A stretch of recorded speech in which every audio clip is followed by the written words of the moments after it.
હવે જો તમારું આપણે જે રસી થયું હતું ને એ ફૂટી ગયું છે, નીકળી ગયું છે, બરાબર.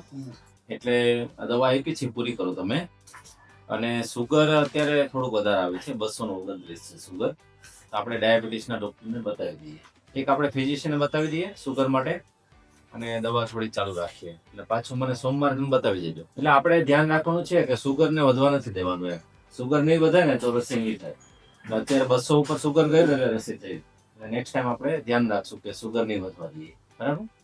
ખોરાકમાં ધ્યાન રાખો, થોડું ચાલવાનું રાખજો, કસરત ને એવું કરજો. આ ડાયટ ચાર્ટ આપું છું તમને, એ પ્રમાણે તમે ડાયટ લેજો.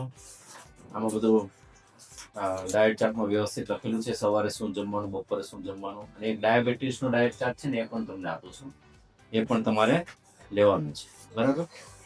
અને થોડું ચોખ્ખાઈ રાખજો, સ્પાઇસી ખોરાક ઓછો કરી નાખો. બહારનો ખોરાક તો ખાસ કરીને ખાલી દુખાવાની દવા આપું છું. હવે એન્ટીબાયોટિક તો તમને આપેલી જ હતી. પાવડર જરૂર પ્રમાણે લેજો, અને ટેબ્લેટ છે દુખાવા લે છે એ લેજો.